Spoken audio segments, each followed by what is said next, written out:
Hello, Pops. What happens when international chatroom romancers meet face to face? Find out on this internet special, where we tell two modern-day love stories. The LA tattooist off to meet the man of her dreams in downtown Chester, and the man bound for the Ukraine and the woman he's wooed on the web. I asked her if she was interested in getting married, and she wrote back and said yes, yes, yes. So I thought, well, maybe we better get to meet each other first. Oh. Ding dong. Real people go on extraordinary journeys in the pursuit of passion.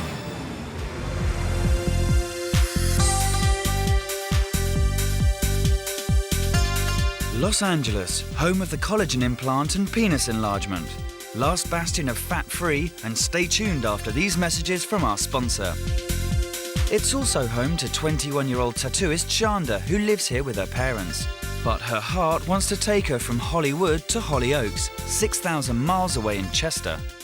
I'm going to England to visit my boyfriend Steve because I haven't seen him for 6 months and I really truly miss him, so I need to make this journey. Shanda's boyfriend is Steve Perry, a 23-year-old Welsh barman who's lived in Chester for the last year. He's convinced that this love is real. Being 6 months apart and not having, touched each other for 6 months, it's going to be weird. You have to learn things all over again, and go back through all the motions all over again. But I don't think that's much apprehension. I think it's more excitement than apprehension. I know Steve because I met him on the internet. They met in a chat room where they swapped tattoo stories. Although they met by chance and love was random, the intensity of their feelings grew. Neither Shanda or I were looking for love when we met on the internet. We just happened to be in the same place at the same time one night. Kind of 1 in a million chance. There was definitely something there. You could feel there was something there. We were connecting.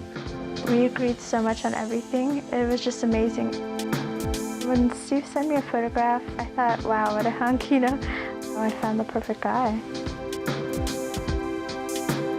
After about 2 weeks, I think we phoned each other up for the first time, and that was very strange.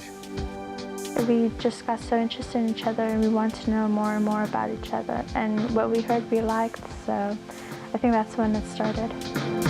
They felt compelled to meet, so 6 months ago, Steve flew out to LA. Virtual love turned real and into 10 days of passion.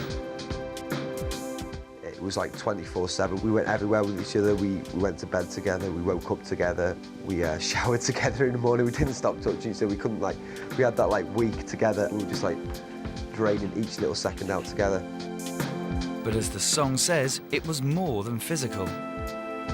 After I visited her, I just started to realise that I really did love her and that she really was a lot more than I expected, a lot more than I'd ever imagined. And I think then I fell in love with her. I'm definitely in love with Steve. Steve's the first boyfriend I've ever been in love with, and I truly do mean it. Shanda's bought her ticket, booked time off from her job, and has even changed her hairstyle ready for her trip to England. But she's neglected to get one thing: a passport. Part Armenian and Polish and German. I came over when I was about 5 years old, and I've been living here for 16 years now because I'm 21 years old. And I never, thought about, getting a new passport or citizenship because I was young and I didn't really think of those things. Shanda thought she could get a special pass issued to people travelling in exceptional circumstances, but falling in love with a Chester barman isn't deemed exceptional enough, and she's off to the British consulate to beg and see if there's anything they can do.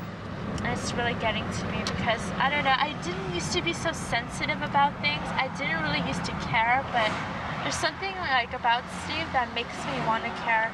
He just, I don't know, he just brings all these emotions to me. I never used to cry, now I cry. Steve's blissfully unaware of her problems. He's finished work and is planning a night out with his mates.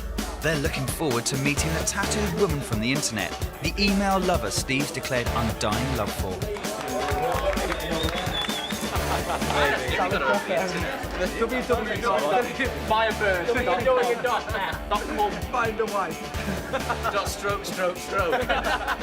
In LA, Shanda's worried that her passport to passion might not be issued. I'm feeling really nervous because it's a place where they're going to tell me if I do go to England or not. And if hopefully I will. Meanwhile, Steve arrives at the club, but his mind is somewhere in the land of low cholesterol and liposuction. You have fun, you go out, you have a good time, get drunk, have a laugh, but at the end of the day, you're not having 100% fun because you're 6,000 miles away from the one you love. There might still be a chance. And so she was very upset on the phone then, and she was talking about how she got this letter and how she'd phoned the place up and there'd been no use to her and everything, the immigrations and passport agency. So I said, well, we can go round to the actual place, we can get an appointment, go round there, so she did that.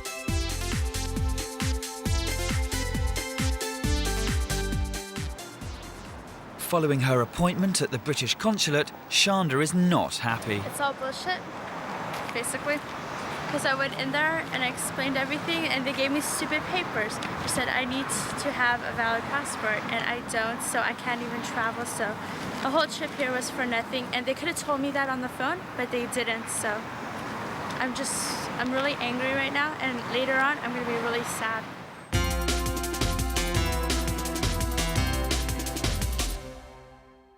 Back home that evening, Shanda phones Steve to break the bad news. Hello? Hello? You okay, baby? No. What happened? I'm really, really pissed off.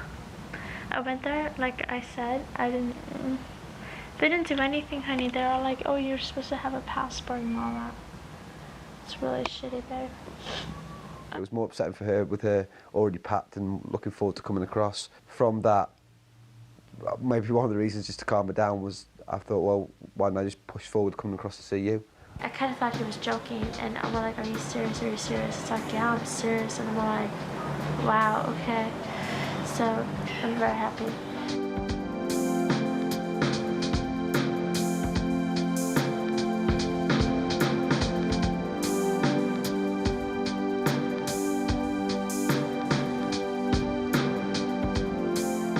It's 2 weeks later and Steve's made a life-changing decision.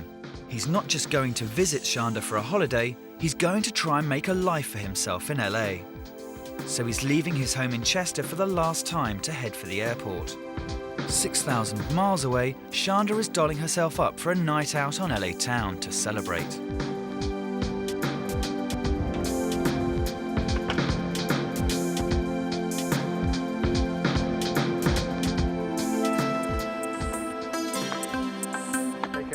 I will, I'll phone you.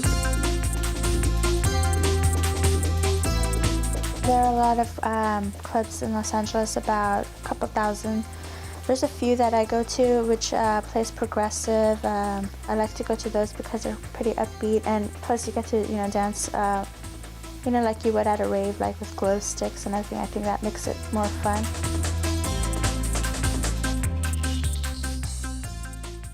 Seeing her tomorrow, it's going to be like quite nervous. It's going to be like meeting each other for the first time again. I guess it's going to be nervous as well as exciting.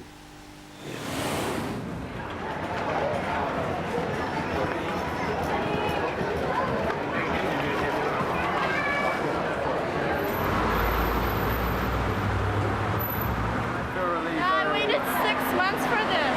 6 months. 7 months, baby. 7 months. I was working out on the way here. Absolute time. Without further ado, they head off to Shanda's family home so Steve can check out her new tattoos. Okay, we've finally arrived. Yep. And we're going to spend some quality time. Yeah, together. Yeah. Hopefully. And have all the hugs that we missed and I missed out. Okay. Next day, they contemplate their future. If we did live with each other, there'd definitely be some arguments on the horizon. No, I don't mean like, splitting up arguments, I just mean like, Yeah, since it's, your temper, your Welsh temper. What Welsh temper? Get mad at a little thing. And you're silly sometimes. You're daft.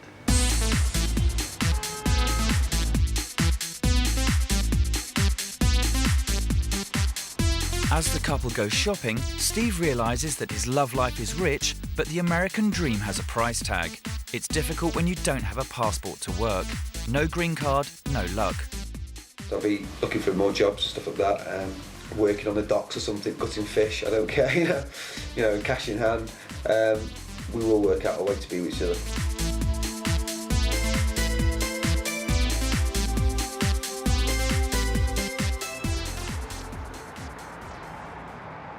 We're going to be with each other for a long time.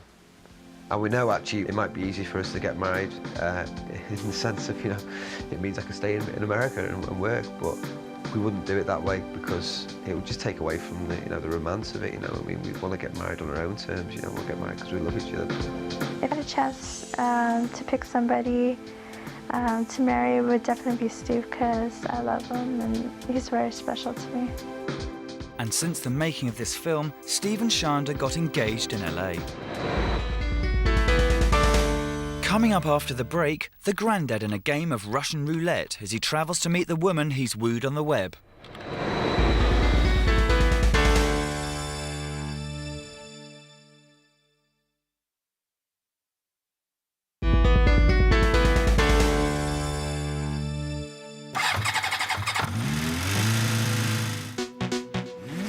Biker granddad Mike Edwards is a 62-year-old unconventional widower from Carmarthen in South Wales. After several attempts at finding a lifelong soul partner locally, Mike decided that his home culture had failed him and looked further afield. I lost a wife 9 years ago.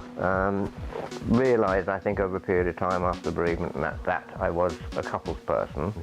But then I thought of the internet and I thought, well, why not? And crawling around and on these dating agencies, I find most of them, either in this country or, say, America, they're either dogs looking for support for their children, or they go-get-it types who are expecting you to have at least $100,000 a year income. But this particular lady just whap, you know, just came straight out at me, what she said and how she looked and so on. She's 34, I'm 62. Far too young for me. I should be ashamed of myself. After 6 weeks pounding the keys of their PCs, CyberCupid pointed her joystick in Mike and Nina's direction.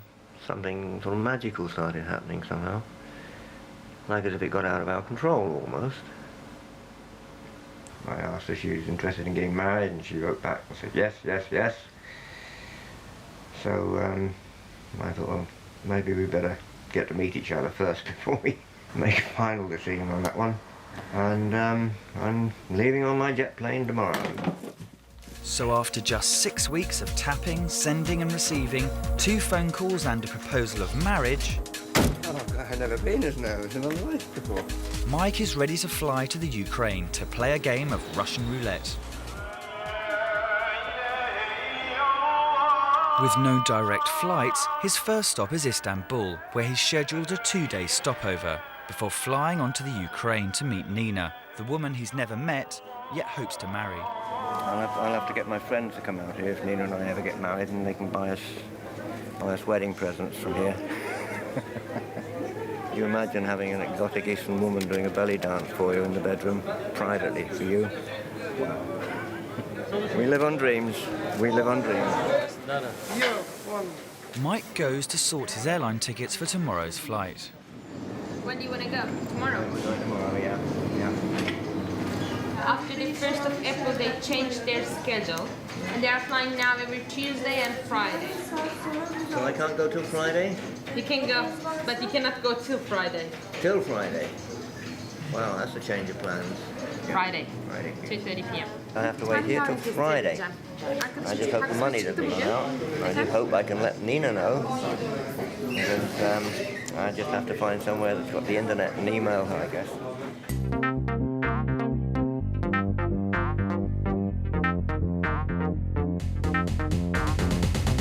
Things get even worse for Mike, who's on a tight budget, as the internet keeps failing to deliver his emails and he's forced to make an expensive phone call to the Ukraine. Hello, Nina. Is Nina home? No. Mike here. No? Nina's not there? No. Nina, no. Ah, this is Mike.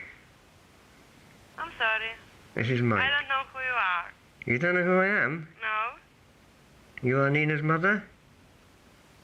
Maybe. Ninoshka's mother? Yes. You kidding me? You don't know who I am? No, I don't know. You're Nina. Nina, you naughty girl. Here I am worrying about you. Why? Why? Because I don't know if you had my message, whether you're expecting me today, or whether you know that. Where? Huh? Where? Well, you know, if you had an email from me, telling. I don't know who you are. Nina, you're speaking to a man here who's a little bit worried. It's so funny. Yes, so funny? Ah, right. So you're not Ninochka Bogdanova. Yes, you are. I know from your laugh. Huh? No. No? No. I have the wrong number. Yeah. Really? Yeah. Okay. I apologize. I put the phone down. Good night. Good night. Wow. What do you make of that?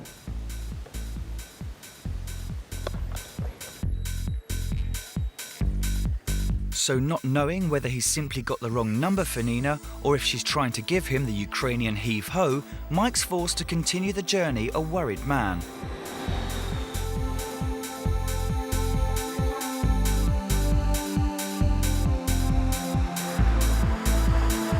I've arrived here now in Simferopol, and Nina's son Max was there at the airport to meet me. It's pretty obvious now that the number I got through to from Istanbul last night was the wrong number. So she must at least have had my email, and I'm at last beginning to believe that I will very soon meet Nina.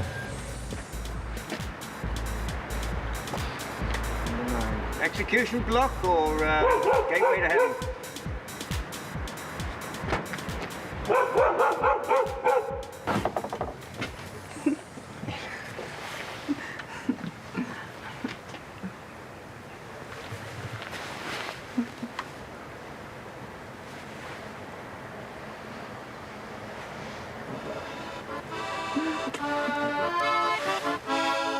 It seems like love at first sight for Mike and Nina, and in the initial flush of romance, Mike feels he has finally found his soulmate. I think she likes me. I think she's quite pleased. She is absolutely gorgeous. Absolutely gorgeous. I'm gobsmacked with her, actually. Bloody gorgeous. Nina lives with relatives, so Mike pays for a flat she's rented for his month's stay. Unbelievably, the random love machine of the internet appears to have made another successful cyber match. These days it was one of the most beautiful days in my life. Today I thought that maybe it's because he's very sexual. He has a sexual power, maybe that's the reason. All my life I dreamed about such passion. I never knew what is this, and it happened.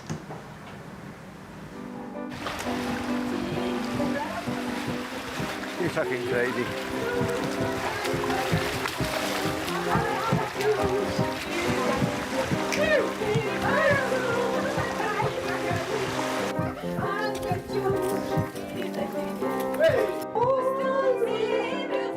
Oh, yes.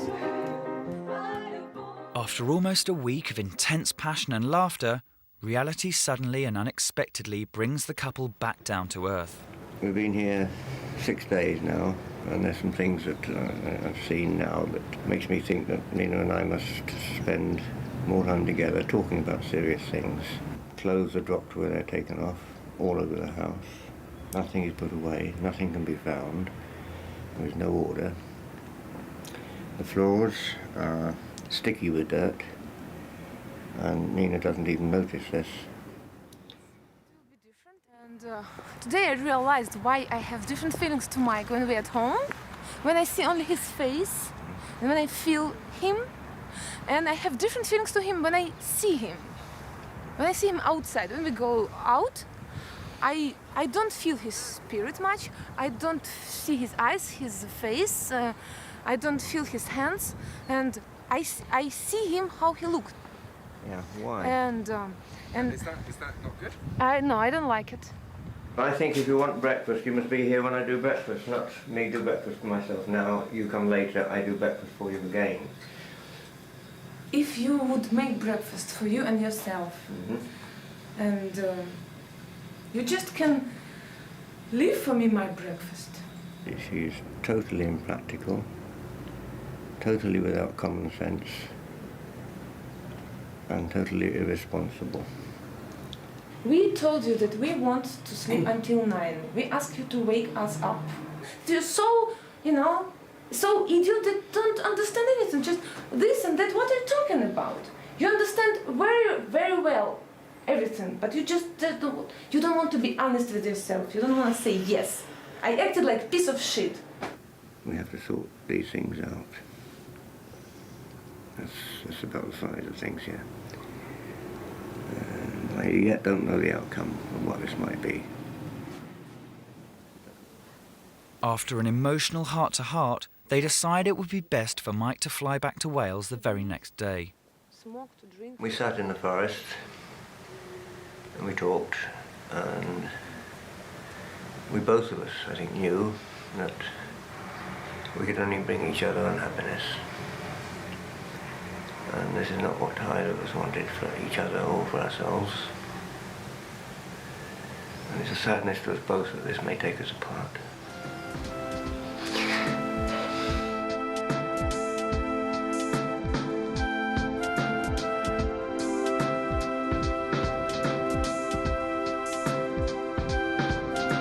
Mike leaves today, and it's 2 weeks earlier than he thought. He started to cry, my tears came. And I didn't cry for him, I cried for myself.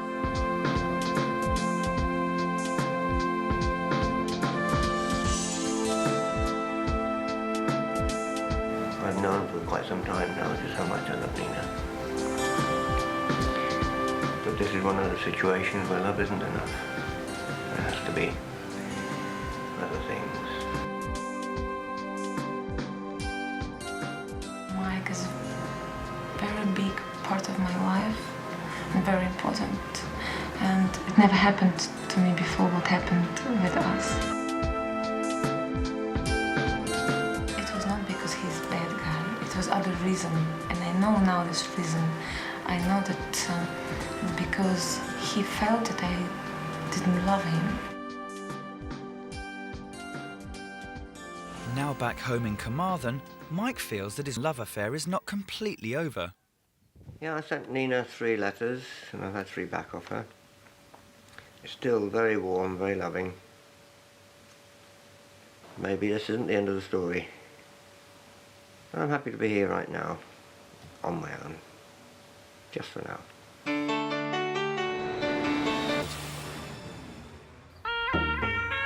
Japan, land of paper-hour love hotels and a place where used girls' panties can be bought from vending machines. Behind the front of traditional family life, attitudes to sex are different here. It's a place where everything Western is synonymous with cool, and that includes the men. Pale-faced Brits who have come here for work are finding there's an additional perk: their popularity with Japanese women. I am an English teacher. That's why Matt Reynolds is here. You are Japanese students. We are Japanese students. Good job. Matt's been working in a small town 40 miles north of Osaka for 2 years. In this land, more than the sun has risen for this 27-year-old from Harpenden. You look really interesting to them because you're taller than the average Japanese guy, and you've got blue eyes and blonde hair. And they think, oh, look at that foreigner, that's so cool. And you can often hear the girls, once you pass them, go, which means, God, isn't he cool? And I don't think you get that in many jobs. Despite the huge cultural differences, Matt's convinced he'll find long-lasting love with a Japanese girl. Having just split up with his last girlfriend, he's on the hunt again. Feel When you're in Japan, you're like a kid with like £100 note in a sweet shop. If you see a different girl every night for 7 nights, back in England, you'd have to be, I don't know, rich or a lot better looking than me. But out here, it's conceivable. Tonight, he's planning to try his luck with Yuko, a student from his adult evening class. This will be the first time I've ever actually managed to sit down and have a meal with her, just the two of us. So we'll see. She was quite enthusiastic about it on the phone. These are all good signs, you know, you pick up on stuff before you go out. Matt starts out full of confidence, but to his amazement, she's a bit more choosy than he'd hoped. Blonde hair and blue eyes alone are not enough to win her over tonight. I said to her, what kind of guy do you like? And I was expecting her to say, you know, fun, up for it, you know, somebody that I can have a lot of fun with. And she turned around and said, ambitious, somebody that's going places. And I was like, maybe that's not me. Pedal. If I were to summarise the last couple of hours, uphill. But, you know, you reach the top eventually, and then after that it's downhill. So, dinner on Tuesday.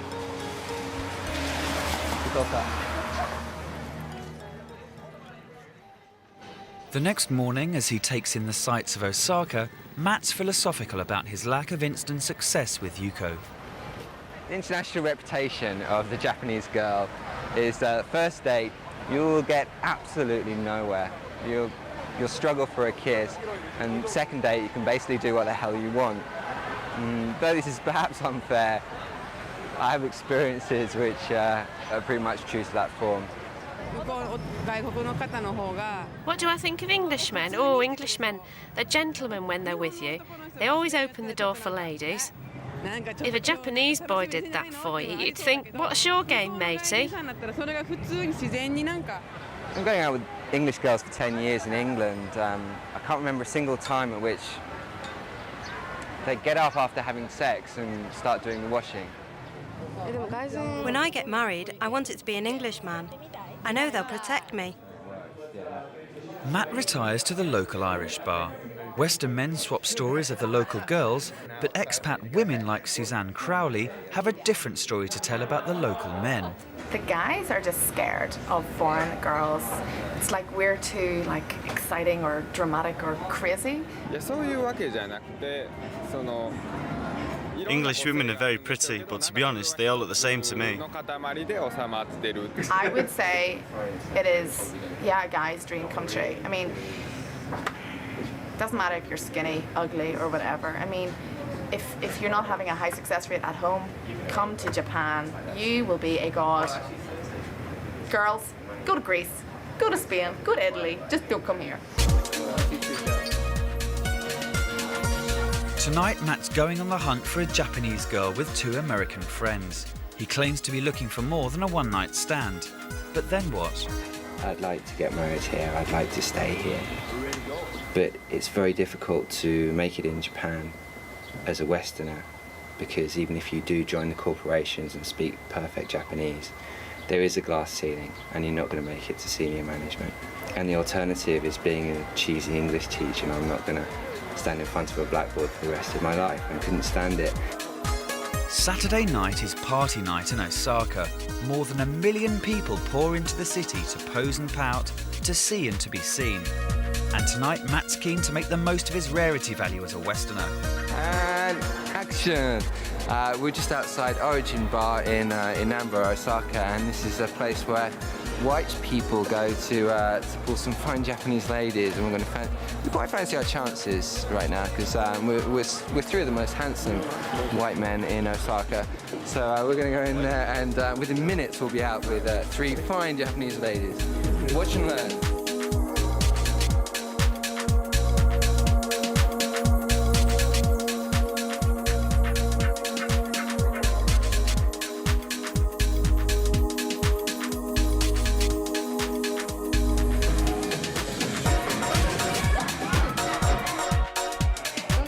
Matt's found 3 women to home in on.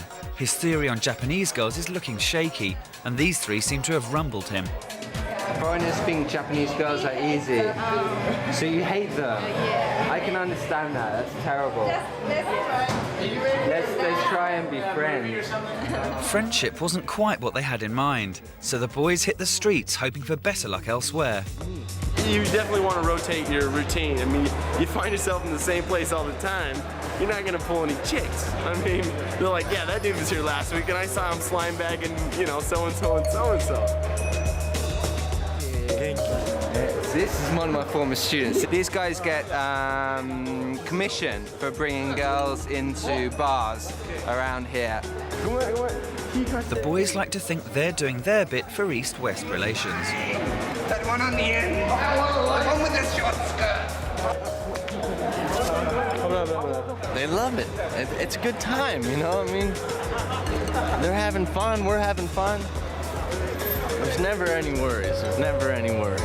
Hello. It's fun. It's fun to meet them. It's fun for them to meet you. Nice to meet you.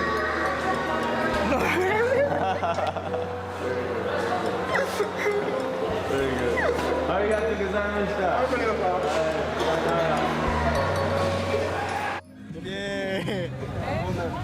Whilst Matt relies on his Western appeal to pick up girls, the Japanese boys have their own methods.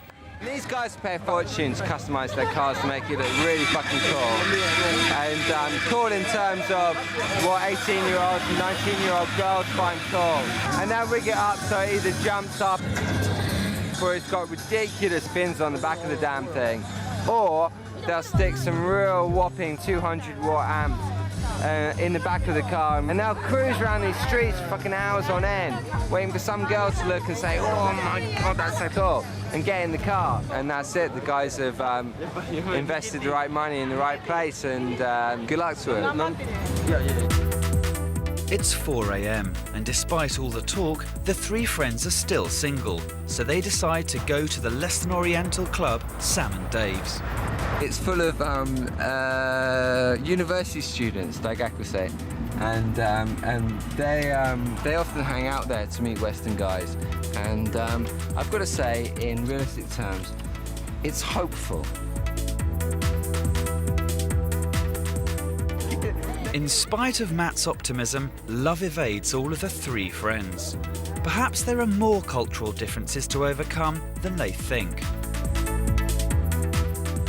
The possibilities in Japan, once you've taken the time to learn Japanese and learn a few things about Japanese etiquette, are almost limitless. I love my life in Japan. I don't want to go home. Japanese girls, they're not the same as English girls. I love Japan. I love this kind of stuff. I love the attention I get, and I love the life I lead. So, come on, Japan.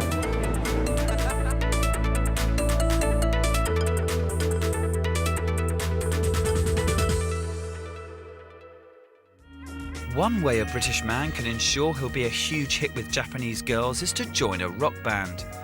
In spite of the facade of this high-tech wonderland, some Japanese tastes are traditional. And when it comes to music, long-haired British rockers Thunder only have to stroke their fretboards to ignite the passion of Japanese girls. I love Thunder. I love Thunder.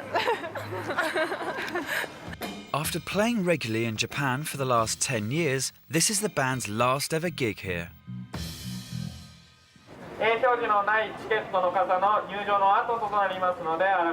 The boys of Thunder have always been popular in Japan, but nothing could have prepared them for the intensity of love and passion demonstrated by girls half their age. They really are unlike any other fans anywhere else in the world. They're just so intense and devoted. They care very, very much. It's bordering on obsessive. Their kind of appetite for detail about the individual members, and down to like what colour socks we wear and what toothpaste we use, is quite magnificent. I mean, there's nowhere else in the world that's quite like it. No, a lot of them have been compasses regularly now for 10 years. I mean, not just here. They travel in sort of teams to England, and in fact, we had some girls on the last British tour that did the whole tour, which was quite, beyond dedication, in the realms of somewhere else, really. They check into the same hotels as us. They know exactly where we're going to be going any time of the day. I don't know how they know, but they always do. It's like worship.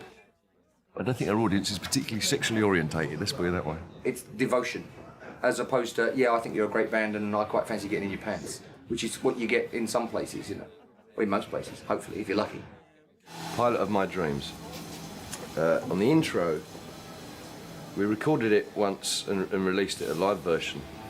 And for reasons best known to himself, or might have been to do with the fact we were watching a lot of the Far Show at the time. In the intro, there's a gap, there's a pause, upon which Danny shouts, arse. Now, when this got released over here, all the Japanese picked this up, and they do it every night. Da-da-da-da-da-da. Arse! It's very, very funny, 1,000 Japanese screaming arse. After every show, we do a meet and greet, where basically we go out and sign autographs, pose for photographs. In Japan, we accept usually enormous amounts of presents. Oh, thank you very much. Because it's the last one, there's been a kind of build-up of kind of emotional tension. Blow your nose. I want tissue, Judy. I want tissue. We've seen a few tears shed by a few of the fans, but I think tonight, I think the emotional plug's definitely going to be pulled out and there might be a bit of an outpouring. They've been holding it together. And the last night we'll all cry, because we can all be miserable together. Floods and floods of tears. I love Thunder.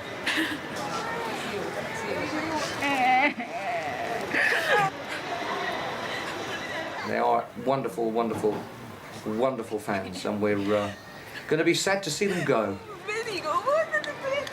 I love Sanders forever.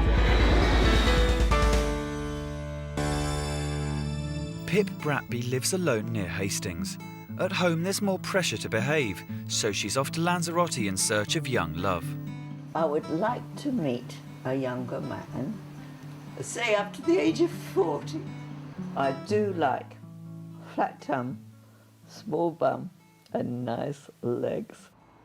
She wants a toy boy because she's lonely since being widowed 8 years ago. Her husband was the artist John Bratby. I was married to my dear John. I was married to him for 20 years. He was dancing around on his birthday, singing Now I'm 64. That same day, he dropped dead at my feet in the street. I don't mourn him anymore. He wouldn't want me to. He'd want me to enjoy myself. So that's what I'm going to do, and that's what I'm going to do in Lanzarote. Pip won't need to pack any clothes because where she's going, she won't need them. I fancied doing a naturist thing. It's a bit cold now, so I've got a T-shirt on. I usually go around with nothing on. Of course, anybody who's around here just sees me in all my glory. Well, jolly good luck to them.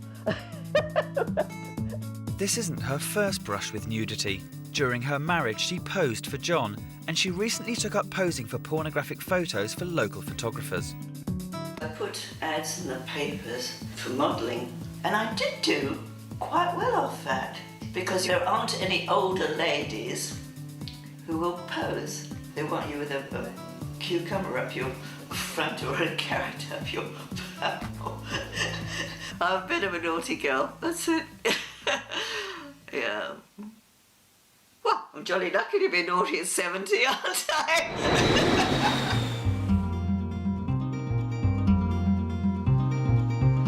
In Lanzarote, Pip spends the first couple of days enjoying the naturist way of life and checking out the talent around her. Look your best. Yeah. Oh no, you've got to turn your best side. I can't believe it when I get up here in the morning. I think, well, I haven't got to put anything on. And I know I'm terribly fat, but it doesn't even matter what you look like. Nobody stares at you, they just chat at you as if you've been to the supermarket, which you just probably have. After a good search, Pip discovers that young single men are in short supply at the naturist resort, so she decides to search further afield. Well, I've seen some nice legs and nice bums around. And some flat tums around. But I haven't managed to click anything yet. But do not despair, because I've never been hard up for a gorgeous young man. No, I haven't. Oh, God, I'm cheeky, aren't I? I did get off with a very young man. He was in the Maldives, that's right. He was about 20. He was absolutely gorgeous, but he was so shy. I had to show him what to do. He didn't know what to do.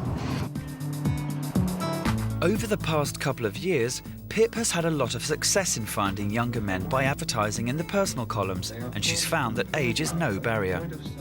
I have had a very active sex life, I'm happy to say.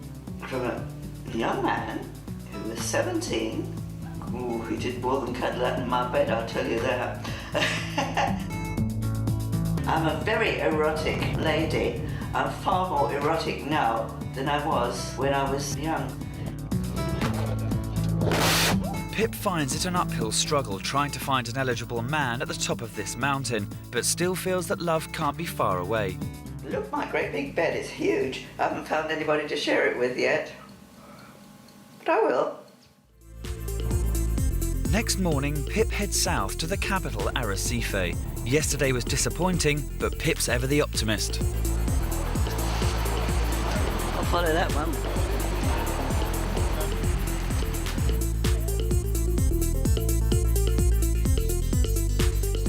I wasn't too old for them, that was for sure.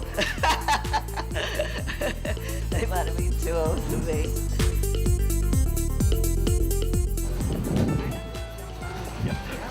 Oh, they'll do for an afternoon's fun. Both of them. Pip decides to try her luck elsewhere. In the past few years, she's found no shortage of younger men wanting to fool around and have fun with her, but finding someone who would take things more seriously and rid her of her loneliness is difficult. As the tourists admire the view, Pip does some sightseeing of her own.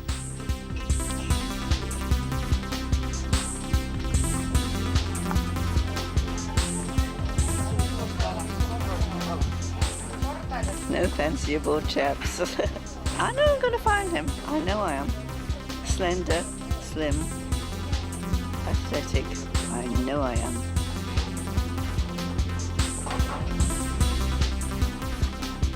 Pip spots a likely chap and wastes no time in trying to impress him with her unique chat-up style. So what are we going to do? We're going to go down here somewhere and crawl around. I'll crawl around with you anytime.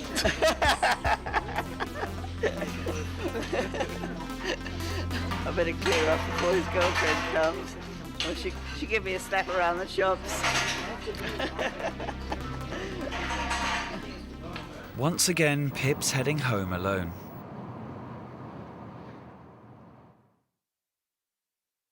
With no joy in Lanzarote, Pip is already preparing to return to her tried and tested method of finding a partner back home. Erotic, genuinely lovely lady, age 70, writing to one of those contact magazines. Good-looking younger men. So I just have a go at it, and they put it in for 3 months, and they put your photograph in, and we just see what happens. And she's already chosen the photo she's going to place. It's a semi-nude. Well, somebody's written on the back. You are not the only gorgeous nudie. Now, who wrote that? Well, Lanzarote has been quite a disappointment, really, because I've done very well when I've been abroad other times. Well, I think when you're 40, 50, never mind 70, you just think you've had it. And you curl up and die. Whew. Not me. What I do miss is the kisses and the cuddles.